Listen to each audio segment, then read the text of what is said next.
জটিল যৌগের যোজ্যতা বন্ধন তত্ত্ব অর্থাৎ ভিভিটি। এই তত্ত্বে আমরা এই জটিল আয়ন বা জটিল যৌগের জ্যামিতিক গঠন বিন্যাস সম্পর্কেও আলোচনা করব এবং এখান থেকে একটা ধারণা পাব যে জটিল যৌগগুলো জ্যামিতিক গঠন কীরকম হতে পারে। তো সেটা জানাবার জন্য বিজ্ঞানী লিনিয়াস পাউলিং তিনি কতকগুলো বক্তব্য তুলে ধরেন বা প্রবর্তন করেন, যাহা ভ্যালেন্স বন্ড থিওরি বা ভিভিটি তথা যোজ্যতা বন্ধন তত্ত্ব।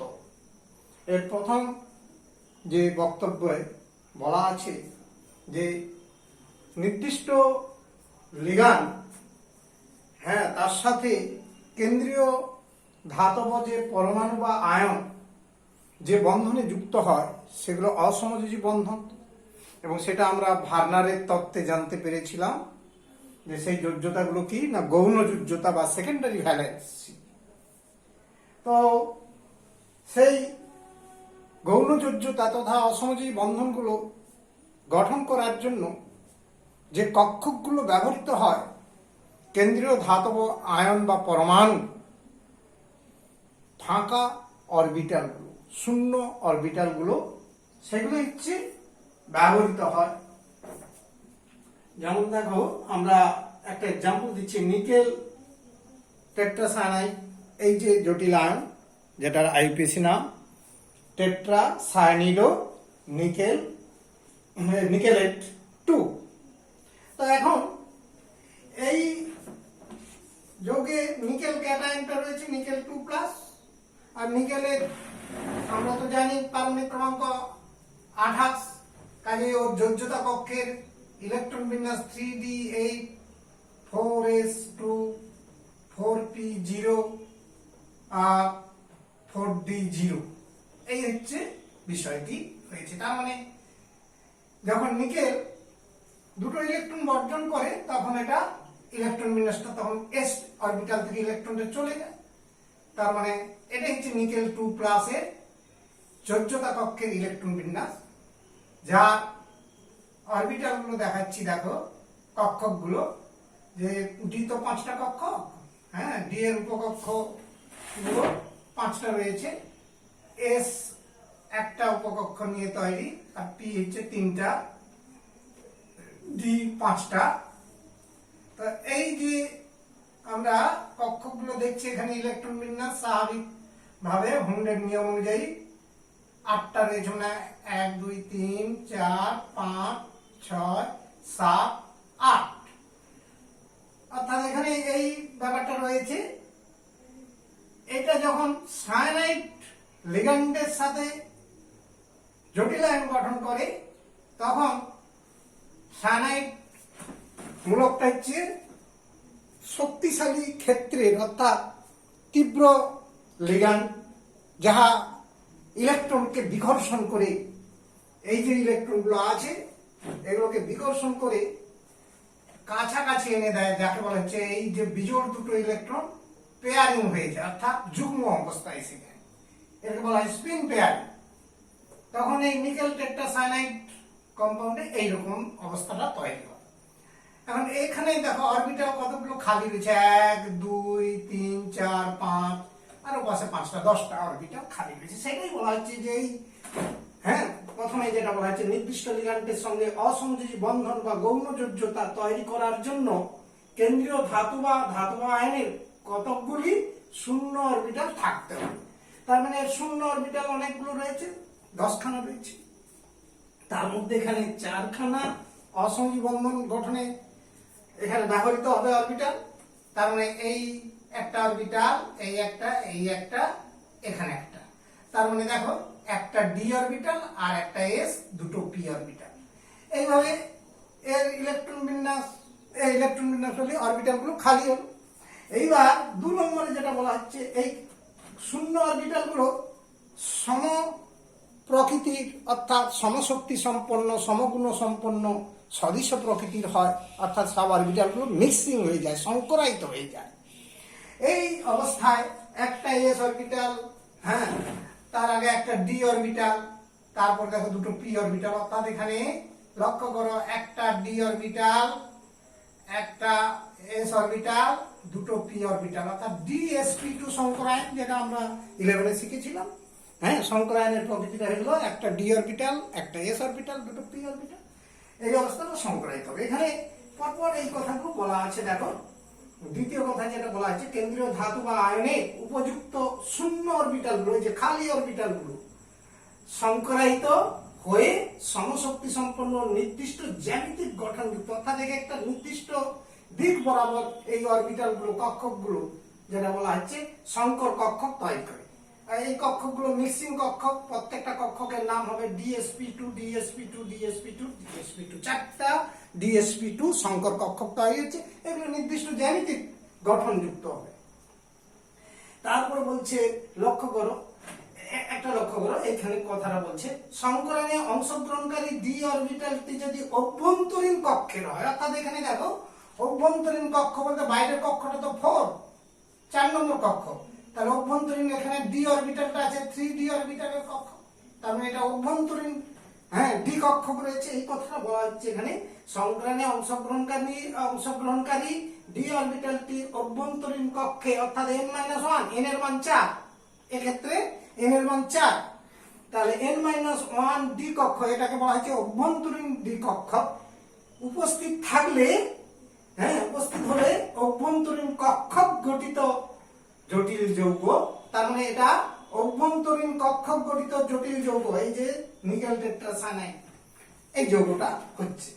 আবার কি বলা হয়েছে লক্ষ্য করো, ডি অরবিটালটি অভ্যন্তরীণ কক্ষে উপস্থিত হলে অভ্যন্তরীণ কক্ষক গঠিত জটিল যৌগ, এবং ডি অরবিটালটি বহিস্থ কক্ষে, অর্থাৎ এনডি, যদি এই 4D অরবিটালে, হ্যাঁ, অরবিটালটা ব্যবহৃত হতো, হ্যাঁ, সেই কথা বলা হচ্ছে, উপস্থিত থাকলে, অর্থাৎ এই যৌগে যদি বাইরের কক্ষটা, বাইরের ডি কক্ষকটা যদি উপস্থিত থাকে, তাহলে তখন, হ্যাঁ, সেই যৌগটিকে কি বলা হচ্ছে দেখো, হলে বহিস্থ কক্ষক গঠিত জটিল যৌগ বলা হয়।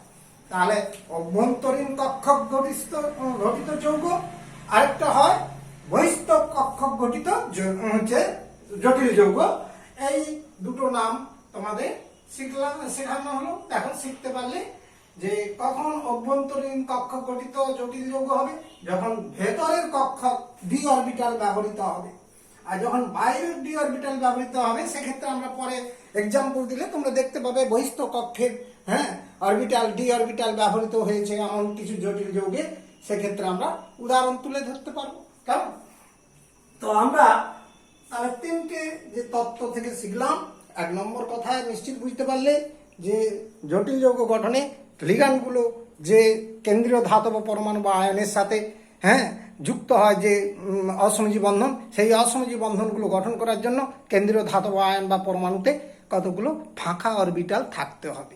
সেই ফাঁকা অরবিটালগুলো, হ্যাঁ, তারপর কি হয় না, শূন্য অরবিটাল বলতে ডি অরবিটাল হবে, এস অরবিটাল হবে, পি অরবিটাল হতে পারে, হ্যাঁ, অর্থাৎ কেন্দ্রীয় ধাতব বা আয়নের উপযুক্ত শূন্য অরবিটাল, শূন্য মানে খালি অরবিটাল, হ্যাঁ, খালি অরবিটালগুলি সংকরায়িত হয়ে সমশক্তি সম্পন্ন, সমগুণ সম্পন্ন, আমার হচ্ছে নির্দিষ্ট জ্যামিতিক গঠনযুক্ত সংকর কক্ষক তৈরি হবে। তারপরে বলা হচ্ছে যে এই সংকর কক্ষকে তথা ওই জটিল যৌগে যদি অভ্যন্তরীণ ডি অরবিটাল ব্যবহৃত হয়, অর্থাৎ n-1 ডি অরবিটাল, এনটা হচ্ছে বহিস্থ কক্ষক, হ্যাঁ, বোঝাচ্ছে, আর n-1 হচ্ছে ভেতরের কক্ষক, তখন সেই যৌগগুলোকে বলা হচ্ছে কি অভ্যন্তরীণ কক্ষক গঠিত জটিল যৌগ। এবং ডি অরবিটালটি যদি বহিস্থ কক্ষ তথা এনডি উপকক্ষ হয়ে থাকে, হ্যাঁ, এনডি উপস্থিত থাকে, তখন সেই যৌগগুলোকে বলা হচ্ছে কি বহিস্থ কক্ষক গঠিত জটিল যৌগ বলে বলা হচ্ছে। তার মানে এইভাবে আমরা এখানে বলছি, দেখো, যেমন অষ্টতলকীয় যৌগ গঠনে, অষ্টতলকীয় মানে 6 স্বর্গাঙ্কের জটিল যৌগ গঠনে প্রথম ক্ষেত্রে তাহলে অরবিটালটা হয়ে যাবে সংকরায়নটার নামটা হয়ে যাচ্ছে দেখো D2sp3, অর্থাৎ এখানে 4টা কক্ষক, এটা হচ্ছে চতুস্তল সমতলীয় বর্গাকার হবে, পরে পরে জানতে পারবে তোমরা।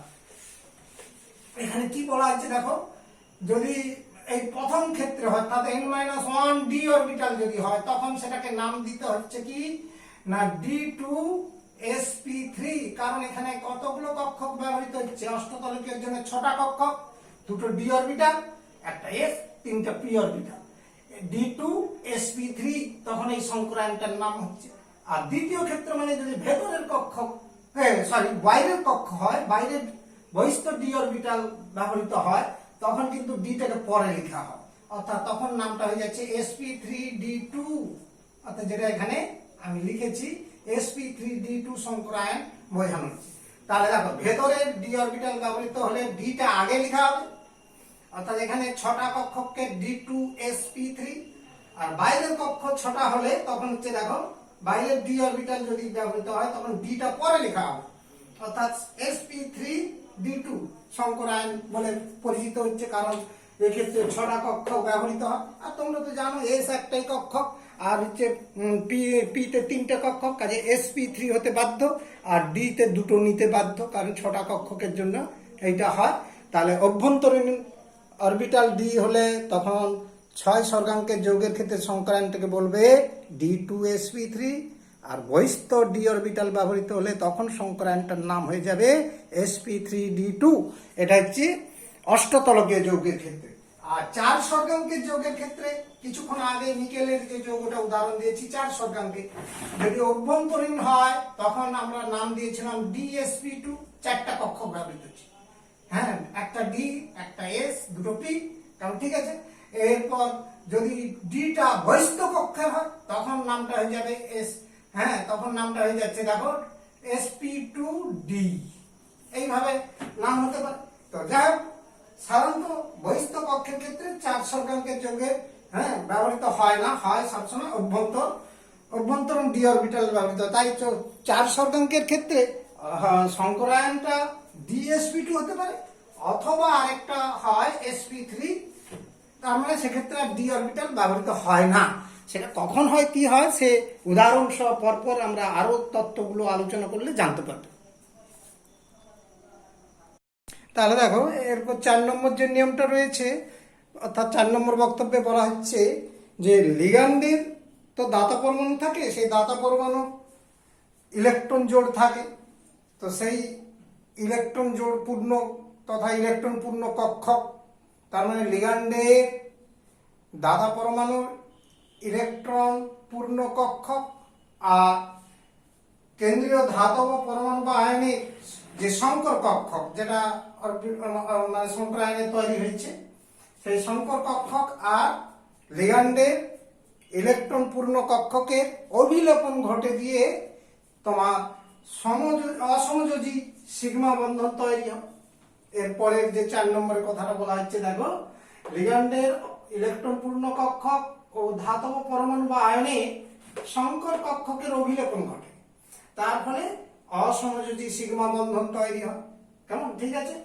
লক্ষণীয় বিষয় যে এখানে আমরা নিকেল, এই যে একটা যৌগ দিয়েছি জটিল আয়ন নিকেল টেট্রাসায়ানাইড, যেটা অর্থাৎ টেট্রাসায়ানিড নিকেলেট 2, যে আয়নটা জটিল আয়ন, এক্ষেত্রে তো একটু আগে বুঝিয়েছি নিকেল 2 প্লাস ক্যাটায়নের ইলেকট্রন বিন্যাস কি হয় না 3d8 4s0 4p0 4d0, এই হচ্ছে ব্যাপার।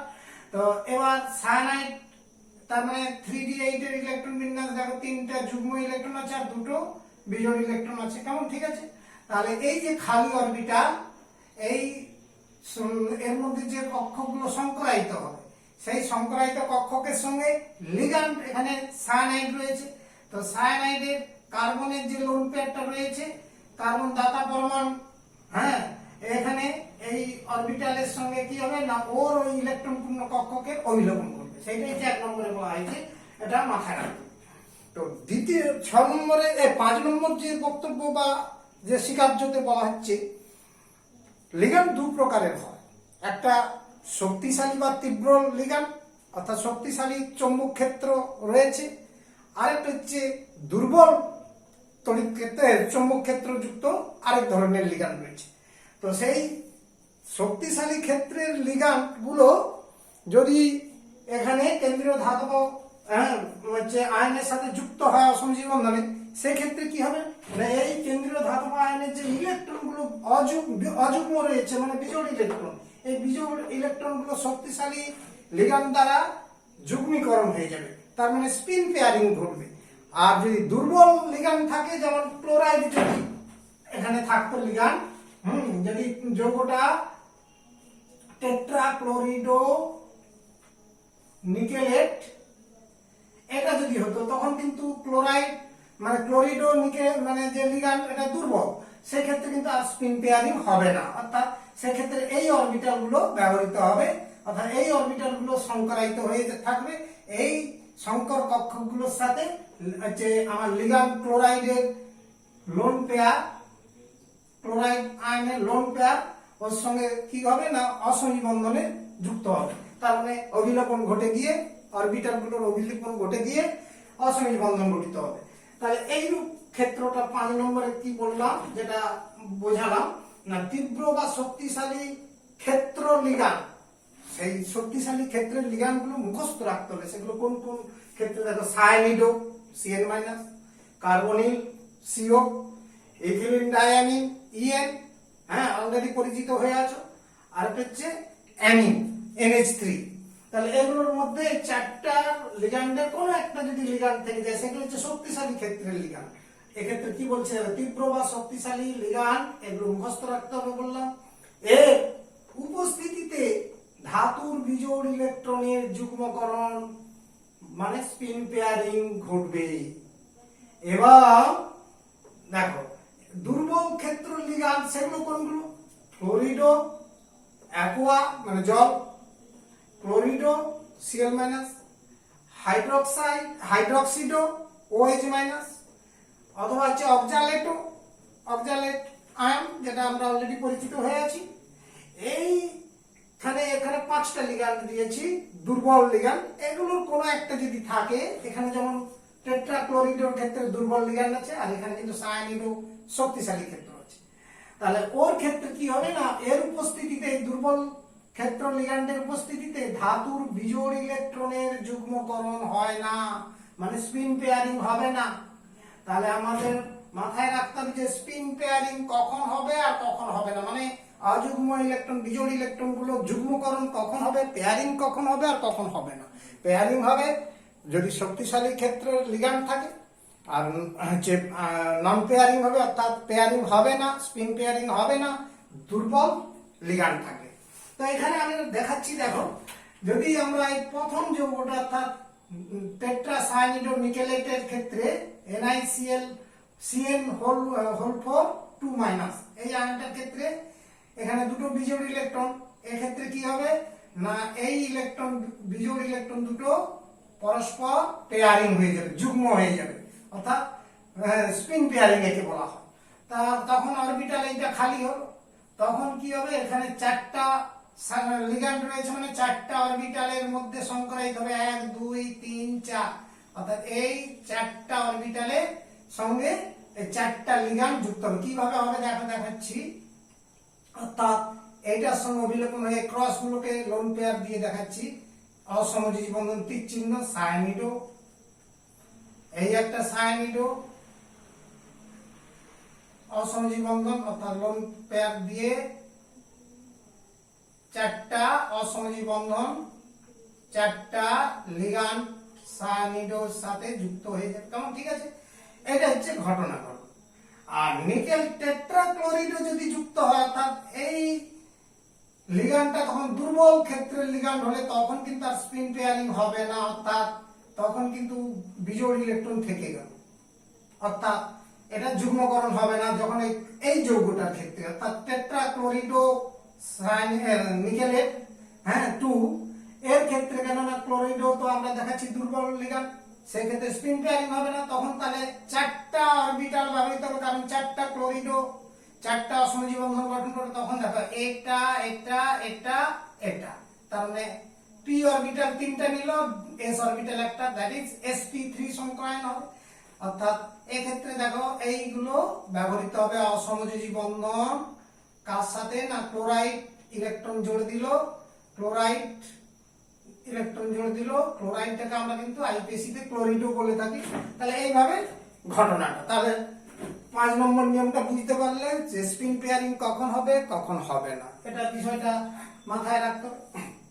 এবার দেখো 6 নম্বরের যে বক্তব্যটা রয়েছে, এই জটিল আয়নে কেন্দ্রীয় ধাতব পরমাণু বা আয়নে, হ্যাঁ জটিল যৌগের কেন্দ্রীয় ধাতব পরমাণু বা আয়নে যোজ্যতা কক্ষে বিজোড় ইলেকট্রন থাকলে ওই যৌগটি কি হবে?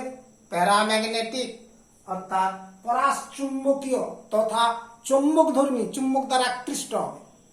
তেমন আর যদি অযুগ্ম ইলেকট্রন না থাকে তাহলে হয়ে যাবে ডায়াম্যাগনেটিক, ডায়াম্যাগনেটিক বা তিরশ্চুম্বকীয়, মানে অচুম্বকধর্মী, চুম্বক ধর্ম থাকবে না।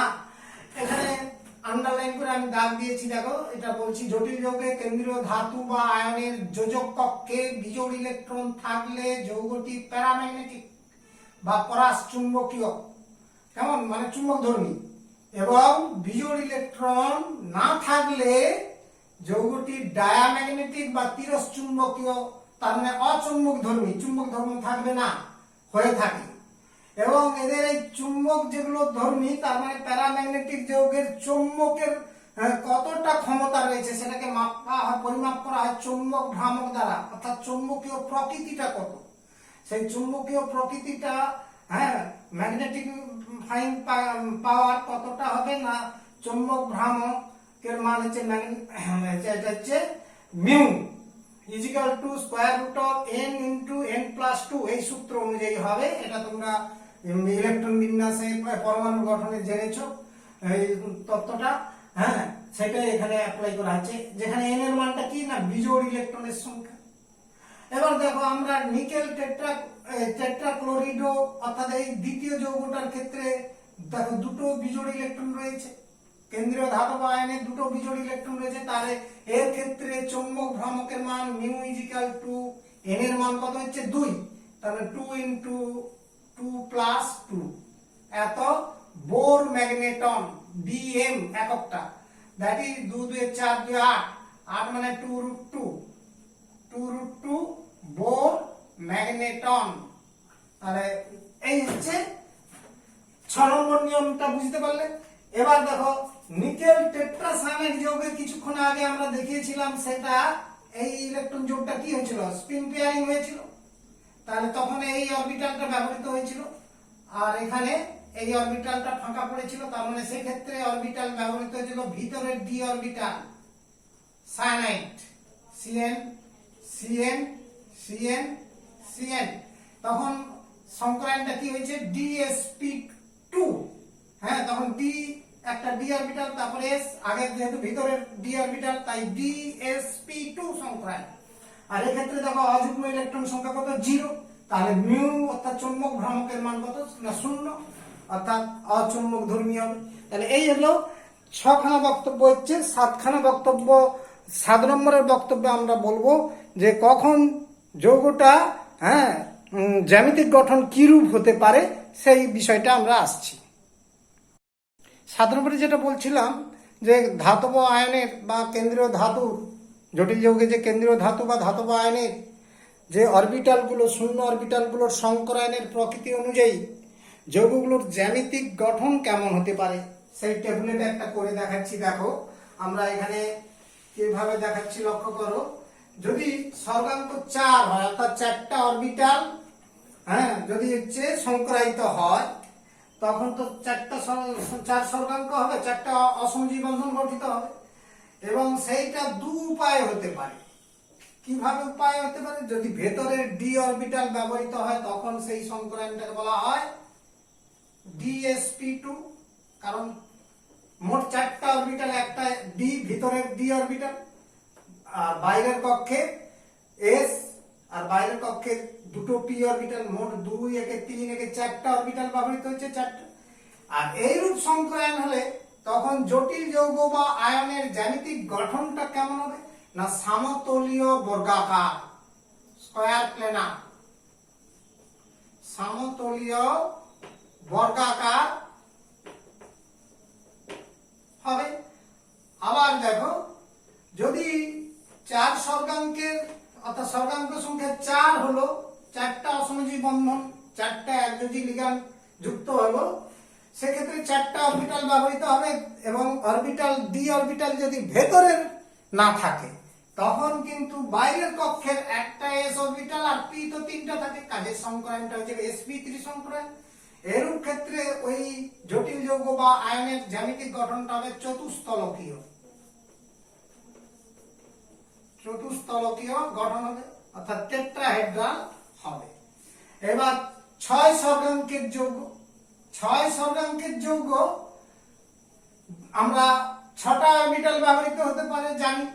যদি ভেতরের ডি অরবিটাল ব্যবহৃত হয় তখন কিন্তু ভেতরের দুটো ডি অরবিটাল নেবে, বাইরের কক্ষের এস, আর দেখো 2 একে 3 হলো, তাহলে আর বাকি কটা আসবে? 3টে, পি তো 3টেই থাকে, অর্থাৎ D2sp3 সংক্রায়ন হতে পারে। অথবা যদি ডি অরবিটালটা বাইরের কক্ষের হয় তখন আমরা এটাকে লিখবো কি না sp3d2, অর্থাৎ ডিটা তো বাইরের কক্ষের, হ্যাঁ সবগুলোই বাইরের কক্ষের, এসও বাইরের, পিও বাইরের আর ডিও বাইরে, তখন sp3d2। তাহলে 6 স্বর্গাঙ্কের যৌগের ক্ষেত্রে দুটো সম্ভাবনা রয়েছে, হয় D2sp3 অথবা sp3d2, যেটাই ঘটুক যৌগগুলোর গঠন হবে বা আয়নের গঠন হবে অষ্টতলকীয় বা অক্টাহেড্রাল, অষ্টতলকীয় বা অক্টাহেড্রাল হবে জটিল আয়নের গঠন, এই ধরনের হতে পারে। তাহলে জটিল যৌগ বা জটিল আয়নের জ্যামিতিক গঠনের যে নিয়ম সেটা 7 নম্বরে আমরা পাঠ করলাম, এটা মনে রাখার চেষ্টা করব। ভ্যালেন্স বন্ড থিওরির যে আমরা শিখলাম তার প্রয়োগ করছি, দেখো, অর্থাৎ ভিভিটি এর প্রয়োগ কিভাবে এখান থেকে আমরা জটিল যৌগ বা জটিল আয়নের জ্যামিতিক গঠন সহ সংক্রায়ন ইত্যাদি আমরা বের করতে পারি। প্রথমে 1 নম্বর একটা জটিল আয়ন দিয়েছি, যেটা টেট্রাসায়ানিডো নিকেলেট 2, নিকেলের পারমাণবিক ক্রমাঙ্ক 28 আমাদের জানা আছে, কাজেই নিকেলের যোজক কক্ষে অর্থাৎ সবচেয়ে বাইরের কক্ষের ইলেকট্রন বিন্যাস 3d8 4s2 4p0, স্বাভাবিকভাবে ইলেকট্রন বিন্যাস জানো তোমরা, সেদিক থেকে ইলেকট্রন বিন্যাস করতে পারবে। এবার এই যৌগে তো নিকেল ক্যাটায়ন রয়েছে, নিকেল 2+ আয়ন, কাজে নিকেল 2+ এর ইলেকট্রন বিন্যাসটা কি হবে না 4s থেকে দুটো ইলেকট্রন বেরিয়ে গেছে, অর্থাৎ 3d8 4s0 4p0, এটা নিকেল 2 ক্যাটায়নের আমার হচ্ছে ইলেকট্রন বিন্যাস, যেটা মুখ্য যোজ্যতায় দুটো ইলেকট্রন ব্যবহৃত হয়েছে, হ্যাঁ আয়নের যোজ্যতা যেটা, তো সেটার পর গৌণ যোজ্যতা এবার ঘটনা ঘটছে কিভাবে দেখো। তাহলে 3d8 এর ইলেকট্রন বিন্যাস তোমরা হুন্ডের সূত্র অনুযায়ী, হ্যাঁ 3টা জোড় ইলেকট্রন আর দুটো বিজোড় ইলেকট্রন রয়েছে, এটা এইভাবে ফিল আপটা হবে। আর এটা তো তার মানে এই 4s ফাঁকা রয়েছে, 4pও ফাঁকা রয়েছে, কারণ এই তো ইলেকট্রন বিন্যাস ওকে, তার মানে কক্ষকগুলোর বিন্যাস এইভাবে রয়েছে। এবার এখানে লিগ্যান্ড রয়েছে সায়ানাইড অর্থাৎ Cn-, একটা তো শক্তিশালী চৌম্বক ক্ষেত্রের লিগ্যান্ড, তার মানে এটা শক্তিশালী লিগ্যান্ড মানে স্পিন পেয়ারিং হবে, আমরা তত্ত্বে জেনেছি। তাহলে সায়ানাইড একটি শক্তিশালী ক্ষেত্র লিগ্যান্ড, তাই স্পিন পেয়ারিং হয়, তাই এখানে স্পিন পেয়ারিং হয়, অর্থাৎ এখানে স্পিন পেয়ারিং মানে অযুগ্ম ইলেকট্রনগুলো যুগ্মকরণ হবে, তার মানে এই দুটো বিজোড় ইলেকট্রন একটা ঘরে যুগ্ম অবস্থায় এসে যাবে।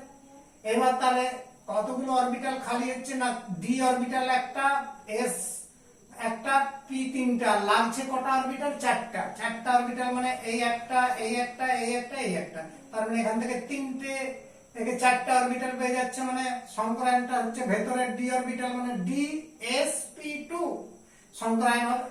এবং এই সায়ানাইড গুলোর সাথে অসমযোজী বন্ধনে যুক্ত হবে, ক্রসগুলো আমি লোন পেয়ার দ্বারা অসমযোজী বন্ধন জোড় দেখাচ্ছি, অসমযোজী সিগমা বন্ধনের ইলেকট্রন জোড়গুলো 4টা জোড়, তার মানে 4টা সায়ানাইড যুক্ত হচ্ছে, দেখো অসমযোজী বন্ধন তীর চিহ্ন দিয়ে দেখাচ্ছি, সব Cn-,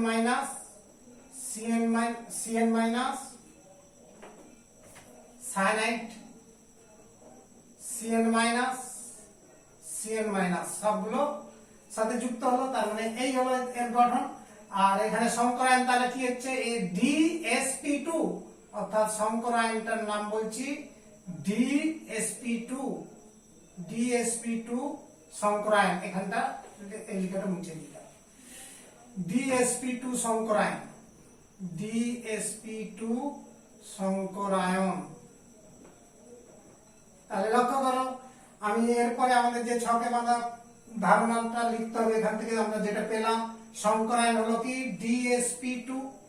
আর কিছুক্ষণ আগে 7 নম্বর নিয়মে জেনেছো DsP2 সংকরায়ন হলে জ্যামিতিক গঠনটা এই আয়নটার কেমন হতে পারে, জটিল যৌগটা না জ্যামিতিক গঠন হবে সমতলীয় বর্গাকার, সমতলিক বা সমতলীয় বললেও হবে, হ্যাঁ স্কয়ার প্ল্যানার সমতলীয় বর্গাকার। গঠনটা দেখাবো, সমতলীয় বর্গাকার। বিজোড় ইলেকট্রন সংখ্যা কতগুলো রয়েছে না 0, বিজোড় ইলেকট্রন সংখ্যা 0। অতএব যৌগটি বা আয়নটি কি ডায়াম্যাগনেটিক, মানে অচৌম্বকধর্মী, ডায়াম্যাগনেটিক। আর এর চৌম্বক প্রকৃতি বা চৌম্বক ভ্রামকের মান তার কত 0। চৌম্বক ভ্রামক মিউ ইজিক্যাল টু 0। কেমন, এই হলো এটার বিষয়। তাহলে এর গঠনটা, জ্যামিতিক গঠনটা কেমন হচ্ছে আমরা যদিও সমবায়তায় দেখিয়েছিলাম, সেই রকমই গঠনটা দেখাচ্ছি। দেখো এখানে কি ধরনের গঠন হচ্ছে লক্ষ্য করো। তৃতীয় বন্ধনীর মধ্যে যে আয়নটা রয়েছে তার আধান রয়েছে 2-। এবার দেখো নিকেল তো কেন্দ্রীয় পরমাণু হিসাবে থাকবে, তাহলে একটা বর্গাকার, এখানে একটু কোণ করে আঁকছি কিন্তু এটা একটা বর্গক্ষেত্র, এবং বর্গক্ষেত্রের এই 4টা শীর্ষবিন্দুতে 4টা দাতা পরমাণু তথা লিগ্যান্ড গুলো রয়েছে CN CN CN CN। এই হলো এর গঠন, জ্যামিতিক আকারটা এইরকমই হবে। তাহলে দেখলে এই হচ্ছে নিকেল টেট্রাসায়ানাইড যে এটা রয়েছে তার গঠনটা, জ্যামিতিক গঠন। মানে আমরা তো জেনে গেলাম যে DsP2 সংকরায়ন মানে এর গঠনটা হবে সমতলীয় বর্গাকার, তারপরে বর্গক্ষেত্রে 4টা শীর্ষবিন্দুতে 4টা লিগ্যান্ড লিখে এটা আমরা স্ট্রাকচারটা দেখাতে পারি। তাহলে এই হলো এখানকার বিষয়। একটা আমরা एग्जांपल তুলে ধরলাম। নেক্সট एग्जांपल দিচ্ছি, দেখো নিকেল টেট্রাক্লোরাইড। যদি এই কম্পাউন্ডটা 4খানা ক্লোরিডো Cl আসে, তো তাহলে দেখো নিকেল টেট্রাক্লোরিডো এই আয়নটার গঠন কেমন, এই জটিল আয়নটার গঠন কেমন হতে পারে না ইলেকট্রন বিন্যাস একই রকম হবে, হ্যাঁ 3d8 4s2 4p0, কারণ নিকেল পরমাণুর যোজ্যতা কক্ষের ইলেকট্রন বিন্যাস। তাহলে নিকেল, এখানেও নিকেল 2+ ক্যাটায়ন রয়েছে, এখানেও কেন্দ্রীয় ধাতব এই নিকেল পরমাণুটা দুটো ইলেকট্রন বর্জনকে Ni2+ আয়ন রয়েছে, কাজে Ni2+ এর যোজ্যতা কক্ষের ইলেকট্রন বিন্যাস হবে 3d8, s থেকে দুটো ইলেকট্রন চলে গেছে। অ্যাজ ওয়েল অ্যাজ একই রকম ভাবে ইলেকট্রন বিন্যাস, তাহলে ওটা আমরা হুন্ডের সূত্র অনুযায়ী লিখতে পারি। এবার Cl- এই লিগ্যান্ডটা দুর্বল ক্ষেত্রের লিগ্যান্ড, কাজেই আমরা এখানে লিখছি দেখো Cl- লিগ্যান্ড একটি দুর্বল ক্ষেত্র লিগ্যান্ড, তাই স্পিন পেয়ারিং হয় না। কেমন, ঠিক আছে? তার স্পিন পেয়ারিং যদি না হয়, তার মানে এই ক্ষেত্রে দেখো এই ইলেকট্রন দুটো, অযুগ্ম ইলেকট্রন দুটো যুগ্মকরণ হবে না। তার মানে এই যে লিগ্যান্ড গুলো যখন যুক্ত হবে, তাহলে কোন অরবিটাল গুলো ব্যবহৃত হবে না ভেতরের ডি অরবিটাল তো ফুল ভর্তি রয়েছে ইলেকট্রন, যদিও দুটো অযুগ্ম ইলেকট্রন রয়েছে, তার মানে যেমনটি আছে ওইটাই আমি আবার আঁকছি। তাহলে এই অবস্থা থাকবে। তাহলে বাইরের 4টা অরবিটাল ব্যবহৃত হবে, কারণ 4টা লিগ্যান্ড আছে। বাইরের 4টা অরবিটাল বলতে গেলে একটা s 3টা p, অর্থাৎ এই অরবিটাল গুলো ব্যবহৃত হবে। তাহলে এইগুলোতে লিগ্যান্ডের অযুগ্ম ইলেকট্রন, জোড় ইলেকট্রন এসে তোমার অসমযোজী বন্ধনে আবদ্ধ হবে, অর্থাৎ এই 4টা অরবিটালে ক্রস গুলো দেখাচ্ছি, মানে ওই ক্রস চিহ্নগুলো আমার অসমযোজী বন্ধনের ইলেকট্রন যোগ। সেটা দিচ্ছে কে না ক্লোরাইড, অর্থাৎ ক্লোরিন থেকে ক্লোরাইড থেকেই তীর চিহ্নটা দিয়ে প্রকাশ করলাম। তাহলে দেখো চারটা ক্লোরাইডও এইভাবে যুক্ত হয়েছে অসংযোজী বন্ধন দ্বারা, ক্লোরাইডও। এবং সংকরায়নটা তাহলে কি ব্যাপারটা হলো, বাইরের এস আর তিনটা পি অর্থাৎ sp3 সংকরায়ন। তাহলে আমরা দ্বিতীয় এক্সাম্পলটা, এটা 2 নম্বর এক্সাম্পল, 2 নম্বর এক্সাম্পল আমরা লিখে দেখালাম, যেটা যে দ্বিতীয় এক্সাম্পলের ক্ষেত্রে তাহলে কি না সংকরায়ন, সংকরায়ন হলো দেখো sp3 সংকরায়ন।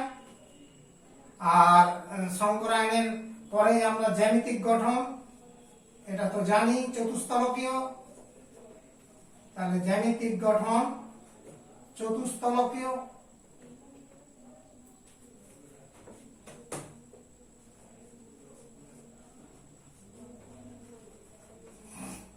টেট্রাহেড্রাল জ্যামিতিক গঠনের পর আমরা অযুগ্ম ইলেকট্রন সংখ্যা দেখছি কত না 2 আছে। অযুগ্ম ইলেকট্রন সংখ্যা স্মল n = 2, তার মানে এই যে 1 2 দুটো ইলেকট্রন রয়েছে, কাজেই এটা কি হবে না প্যারাম্যাগনেটিক মানে চুম্বকধর্মী হবে। অতএব যৌগটি হচ্ছে প্যারাম্যাগনেটিক বা চুম্বকধর্মী, পরাচুম্বকীয় বলতে পারো, প্যারাম্যাগনেটিক। অতএব চৌম্বক ভ্রামকের মান, চৌম্বক ভ্রামক mu = square root of n into n plus 2। এত বোর ম্যাগনেটন, n এর মান 2, তার মানে 2 into 2 plus 2 square root bore magneton bm, এবং এর মানটা দাঁড়াচ্ছে কত 2√2 বোর ম্যাগনেটন। তাহলে এই হলো আমরা টেট্রাক্লোরিডো নিকেলেট যৌগের যাকে বলা হচ্ছে এটা দেখলাম যে কতটা কিভাবে হচ্ছে সংকরায়ন, জ্যামিতিক গঠন এবং চুম্বক ধর্মিতা মান আমরা বের করতে পারি, এটা আমরা দেখালাম। তারপরে তৃতীয় আরেকটা एग्जांपल, তাহলে এটা যদি গঠন ছবি আঁকতে হয় দেখাচ্ছি, দেখো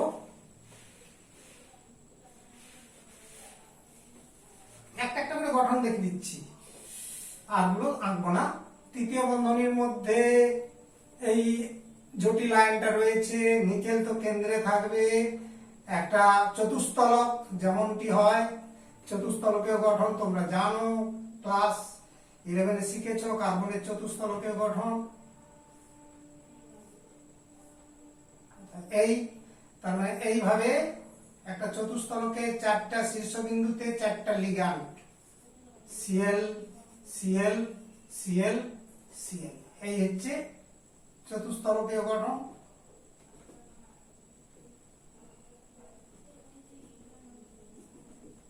এই হচ্ছে গঠন, আঁকতে হবে না কিন্তু আমি দেখিয়ে দিচ্ছি তোমাদের বুঝবার সুবিধার জন্য।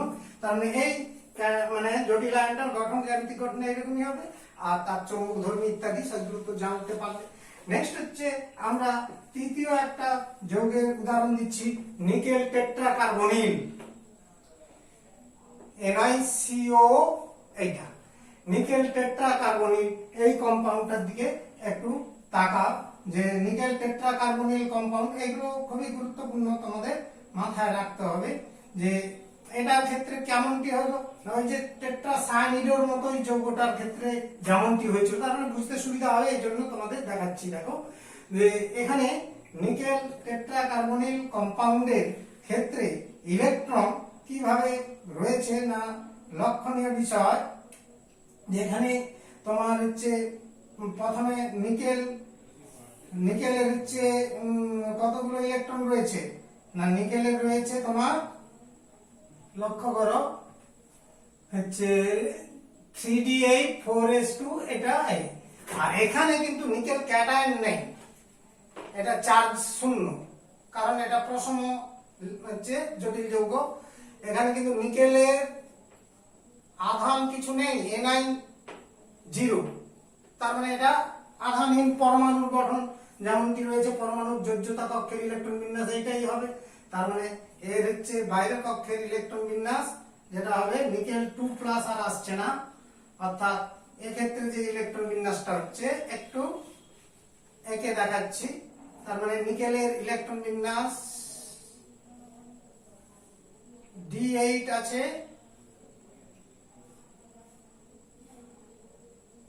4s2 ইলেকট্রন রয়েছে আর 4p। এই অবস্থায় 4p0 রয়েছে, 4s2 আর 3d8। 8 মানে 1 2 3 4 5 6 7 8 আর 4s2 এই অবস্থা। এখন সিও একটা তীব্র আমার হচ্ছে যা বলেছে ক্ষেত্রের লিগ্যান্ড। তার মানে সিও একটি তীব্র বা শক্তিশালী ক্ষেত্র লিগ্যান্ড হয়। এক্ষেত্রে স্পিন পেয়ারিং অর্থাৎ ইলেকট্রন যুগ্মকরণ হয়ে থাকে, স্পিন পেয়ারিং হয়। তাহলে স্পিন পেয়ারিং হবে এবং সেই সঙ্গে মাথায় রাখতে হবে 4s অরবিটালের ইলেকট্রন দুটো ভেতরের কক্ষে ঠেলা হয়ে যাবে। অর্থাৎ এই ক্ষেত্রে বিশেষভাবে তোমাদের মাথায় রাখতে হবে 3d অরবিটাল পুরো ভর্তি হয়ে যাবে। কিরকম না, এই 8টা ইলেকট্রন যুগ্মকরণ তো হলো, 4টা অরবিটাল ভর্তি হয়ে গেল, আবার 4s অরবিটাল থেকে দুটো ইলেকট্রন কিন্তু ভেতরের কক্ষে প্রবেশ করে যাবে, অর্থাৎ 3d10 হয়ে গেল এবং 4s অরবিটাল খালি হলো এবং 4p অরবিটাল তো খালি আছে। তার মানে এই 4টা লিগ্যান্ড সিও অর্থাৎ কার্বনিক লিগ্যান্ড গুলো এইখানে যুগ্মকরণ অসমযোজী বন্ধনে 4টা অসমযোজী বন্ধনে 4টা লিগ্যান্ড যুক্ত হবে।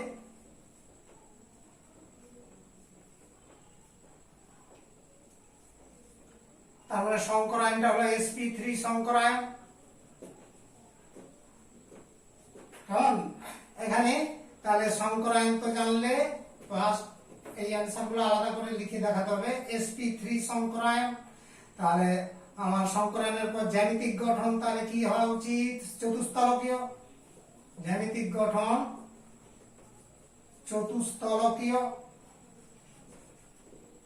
আর জ্যামিতিক গঠনের পরে তোমাকে আসতে হবে অযুগ্ম ইলেকট্রন সংখ্যা 0, অযুগ্ম ইলেকট্রন সংখ্যা স্মল n = 0।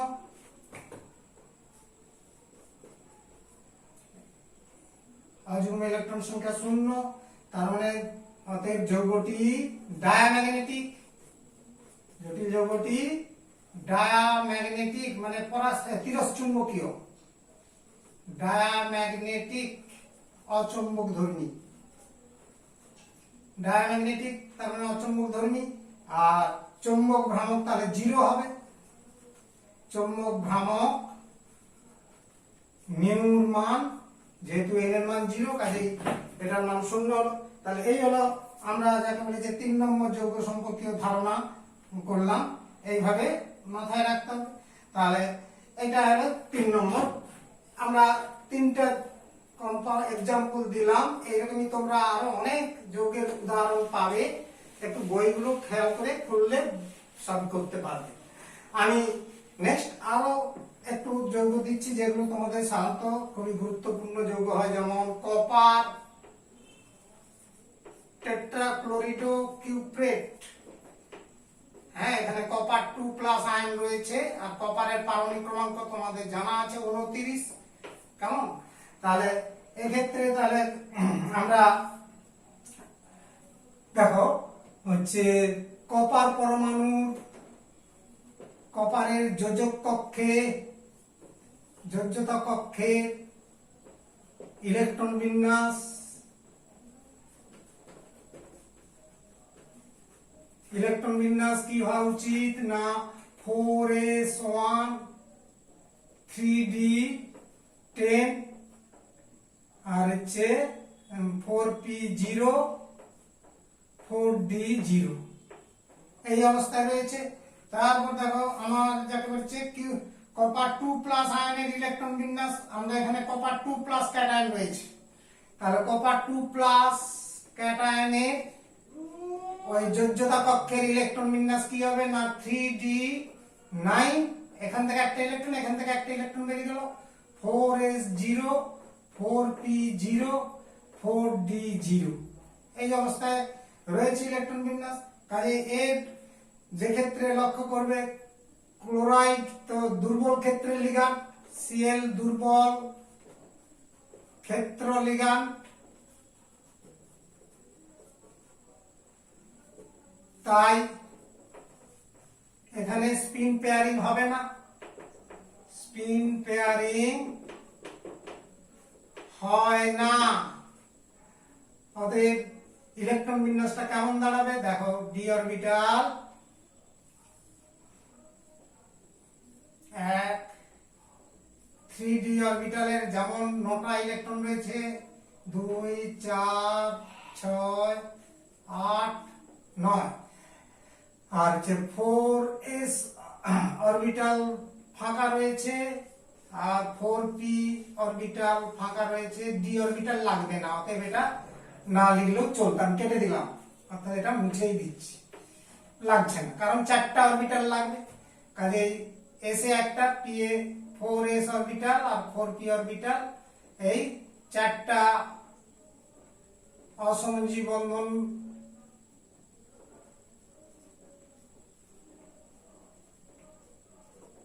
লক্ষ্য করো, ক্লোরিডও রয়েছে, Cl মাইনাস 4টা যুক্ত হলো, কারণ ঠিক আছে। তাহলে এটা সংকরায়ন কি দাঁড়ালো sp3 সংকরায়ন, sp3 সংকরায়ন। তাহলে এখানে আমাদের যে অ্যানসার টা করা যায় যে সংকরায়ন হলো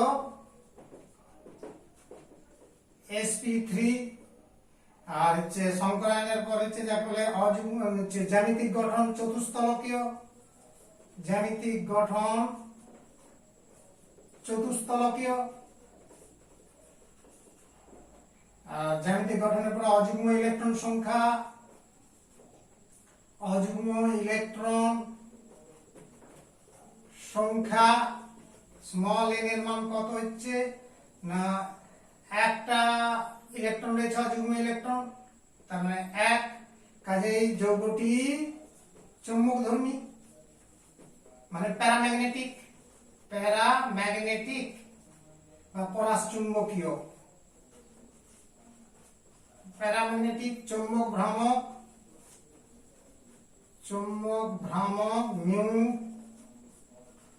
is equal to square root of n into n plus 2, ওই সূত্রে ফেললে কি দাঁড়াবে 1 ইনটু 1 প্লাস 2 এত Bohr magneton dn, that is এটা ক্যালকুলেশন করলে কত দাঁড়াবে √3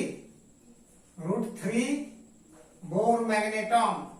তাহলে এই হলো আমরা 4th নম্বর एग्जांपल দিলাম। নেক্সট হচ্ছে আসছি,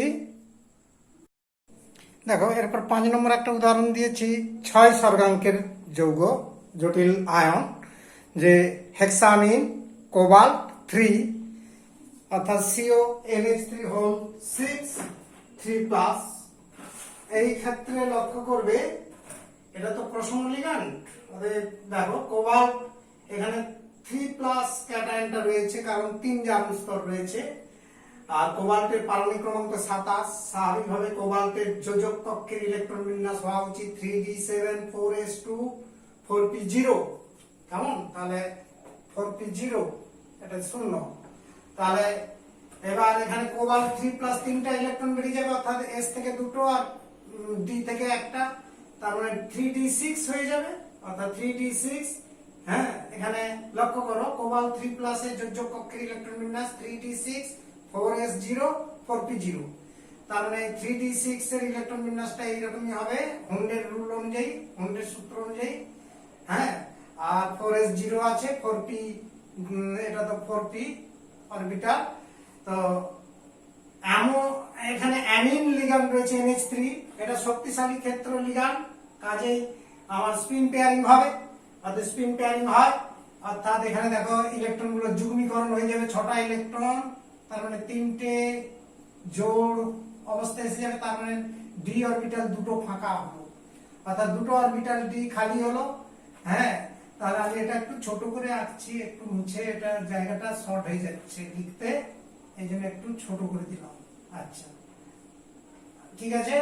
তাহলে এখানে 6টা অরবিটাল দরকার, 1 2 3 4 5 6, তার মানে এখানে ডি অরবিটাল দুটো ভেতরের নিল, ভেতরের ডি অরবিটাল অভ্যন্তরীণ, এগুলো হচ্ছে অসমযোজী বন্ধন জোড়, তার মানে কার সাথে হচ্ছে না 6টা লিগ্যান্ড, অসমযোজী বন্ধন টিক চিহ্ন দিয়ে দেখাচ্ছি। লিগ্যান্ড গুলো রয়েছে amine, NH3 nitrogen lone pair দাতা, NH3 NH3 NH3 NH3, 6টা লিগ্যান্ড যুক্ত হলো। তাহলে D2sp3 সংক্রায়, D2sp3 সংক্রায়ন,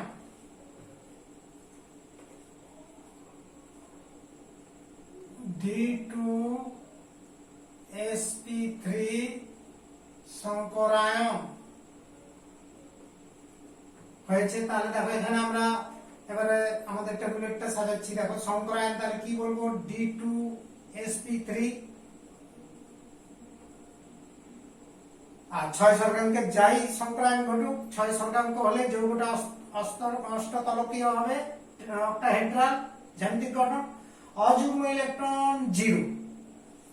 তাহলে যৌগটি কি হবে, ডায়াম্যাগনেটিক মানে অচুম্বকধর্মী, তিরস্চুম্বকীয় বলতে পারো, ডায়াম্যাগনেটিক, ঠিক আছে। চৌম্বক ভ্রামকের মান তাহলে কত হবে, 0, n এর মান 0, অর্থাৎ চৌম্বক ভ্রামক মিউ n × n + 2। হ্যাঁ, এখানে এটা 0 হলো এত। তাহলে এই হলো 6 স্বর্গাঙ্কের একটা যৌগ আমরা দেখালাম হচ্ছে এ লিগ্যান্ডের ক্ষেত্রে, তীব্র লিগ্যান্ডের ক্ষেত্রে। এবার একটা আমরা যদি উইক লিগ্যান্ড দেখাই, যেমন আয়রনের ক্ষেত্রে, আয়রনের ক্ষেত্রে আমরা যদি একটা দুর্বল লিগ্যান্ড দিয়ে যৌগ একটা দেখাই, 6 নম্বর एग्जांपल আরেকটা দেখিয়ে দিচ্ছি, দেখো 6 एग्जांपल। আয়রন 6টা ওয়াটার মলিকুল রয়েছে এবং আয়রন ধরো 3+ এখানে রয়েছে, আর আয়রনের পারমাণবিক ক্রমাঙ্ক সবাইরই জানা আছে 26, আয়রনের পারমাণবিক ক্রমাঙ্ক সমান 26। ওকে, তাহলে আয়রন এখানে কি আয়ন রয়েছে না 3 ক্যাটায়ন রয়েছে, ফেরিক আয়ন রয়েছে, হ্যাঁ, Fe3+ বর্তমান, এখানে 3 জারণ স্তরে রয়েছে। সুতরাং এখানে আমরা আয়রনের ইলেকট্রন বিন্যাস কেমন হবে আমি ওইটাতে লেখাটাকে ইউজ করে নিচ্ছি। আয়রনের সাধারণভাবে ইলেকট্রন বিন্যাস হওয়া উচিত 3d6, কেমন 3d6 4s2 4p0। এবার 3 ক্যাটায়ন যখন হচ্ছে 3টা ইলেকট্রন বর্জিত হলো, 3টা ইলেকট্রন বর্জিত হলে s থেকে 2টো আর d থেকে 1টা, অর্থাৎ 5টা ইলেকট্রন d5 হয়ে যাবে,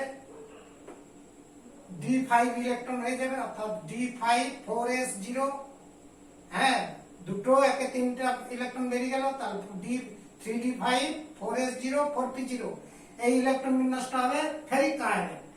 তো ওর ইলেকট্রন বিন্যাসটা আমি সাইজ করে লিখে দিচ্ছি। দেখো 3d5 কিভাবে রয়েছে না 5টা বিজোড় ইলেকট্রন থাকবে, এবার 4s0 আর 4p0। এই ইলেকট্রন বিন্যাসের ক্ষেত্রে এখানে আমার ওয়াটার মলিকুল, ওয়াটার মলিকুল কি ধরনের লিগ্যান্ড না দুর্বল লিগ্যান্ড।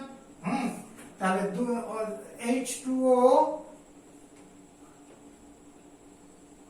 দুর্বল ক্ষেত্র লিগ্যান্ড, দুর্বল ক্ষেত্র লিগ্যান্ড, তাই স্পিন পেয়ারিং হবে না, অর্থাৎ স্পিন পেয়ারিং হয় না। তার মানে এই ক্ষেত্রে যে ইলেকট্রন বিন্যাসটা আমি এবার পরিষ্কার করে লিখে দিচ্ছি। দেখো আমি কি লিখলাম, জল দুর্বল ক্ষেত্র লিগ্যান্ড, তাই স্পিন পেয়ারিং হয় না। তাহলে এক্ষেত্রে কেমন ঘটবে না 3d5 5টা অরবিটাল রয়েছে, এটা 3d5 এর ইলেকট্রন বিন্যাস যেমন রয়েছে বিজোড় অবস্থায় পড়েই থাকবে। তাহলে এর হচ্ছে 6টা অরবিটাল দরকার, তার মানে 4d অরবিটাল ইউজ হচ্ছে, বাইরের কক্ষের অরবিটাল ব্যবহৃত হবে। তাহলে 4d অরবিটাল আমি এখানে জায়গা শর্টের জন্য দেখালাম না, ওপাশে মনে রাখো আরো 5টা d অরবিটাল রয়েছে, আমি এখানে দেখাচ্ছি। হ্যাঁ, তাহলে এটাকে একটু মুছে বাম পাশে নিয়ে এসেছি।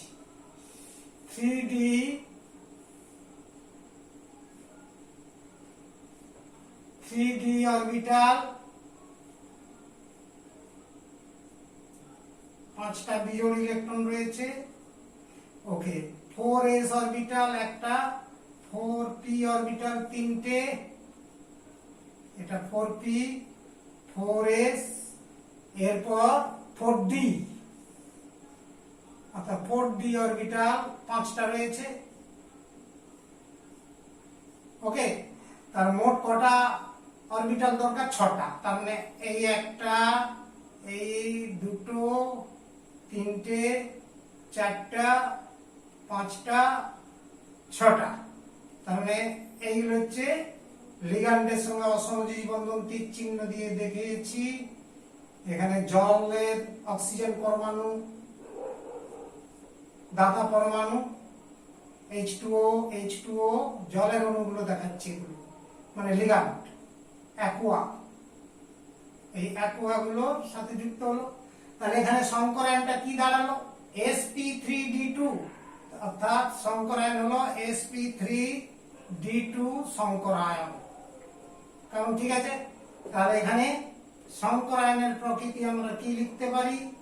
sp3d2 সংকরায়ন।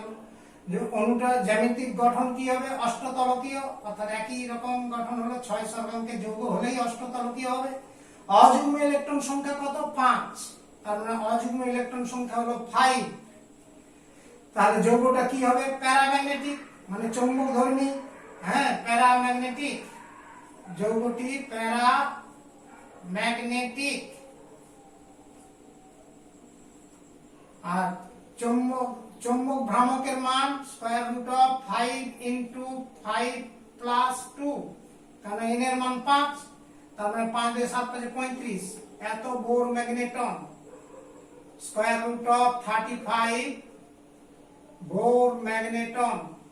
এই হলো তাহলে 6 স্বর্গাঙ্কের যৌগ।